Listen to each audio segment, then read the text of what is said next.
আপনাদের ভাইয়ের তো আলুর চপটা অনেক বেশি পছন্দ। আমার অত বেশি ভালো লাগে না। তবে সামনে থাকলে খাই এরকম একটা ভাব। তো এখানে বেশি করে আলু সিদ্ধ করে নিয়েছি আর সঙ্গে দিচ্ছি বোম্বাই মরিচ। আর ওই পাশে গরম মসলার গুঁড়া আর একটু ভাজা জিরার গুঁড়া আছে।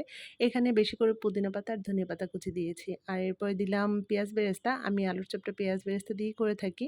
পরিমাণ মতো লবণ আর একটু ঘি দিলাম। ঘিটা দেওয়ার কারণে এটার ফ্লেভারটা খুব ভালো আসে। আর আলুর চপে একটু বোম্বাই মরিচ না দিলে আমার কাছে ভালো লাগে না। বোম্বাই মরিচ থাকলে বেশি ভালো লাগে। তো এরপরে সবকিছু আলুর সঙ্গে ভালোভাবে মিশিয়ে নিচ্ছি। আর এখন এখানে সব আলু ভর্তাগুলো থেকে সমানভাবে গোল করে নিয়েছি। সমানভাবে গোল করে নিলে কোনোটা ছোট, কোনোটা বড় হয় না।